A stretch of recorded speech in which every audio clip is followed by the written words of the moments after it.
কুঞ্চিত কেশ পাশ বায়ানে অপূর্ব কান্ত্রসী, তাহার আয়ত্ত কৃষ্ণ দুটি নয়ন কাজল রেখার মতো যুক্ত, ভ্রুগল্ল তাহার সুউচ্চ গ্রীবা, কালো কালো দুটি চোখের ডল ডল চাহনি মন প্রাণে কাড়িয়া নেয়।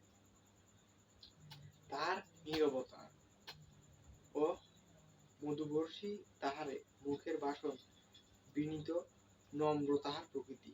তিনি দীর্ঘ নন, খর্ব নন, কৃষ্ণন, এক অপূর্ব দীপ্তি তাহার চোখে মুখে।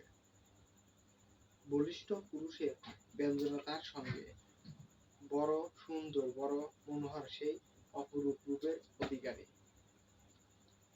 তো সত্যই হযরত বড় সুদর্শন পুরুষ ছিলেন। তাহার চেহারায় মানুষের চিত্ত আকর্ষণে যতটুকু সহায়তা করে তাহার সবটুকু তিনি পাইয়াছিলেন। তো সকলে ভালো থাকবেন, সুস্থ থাকবেন। আল্লাহ হাফেজ।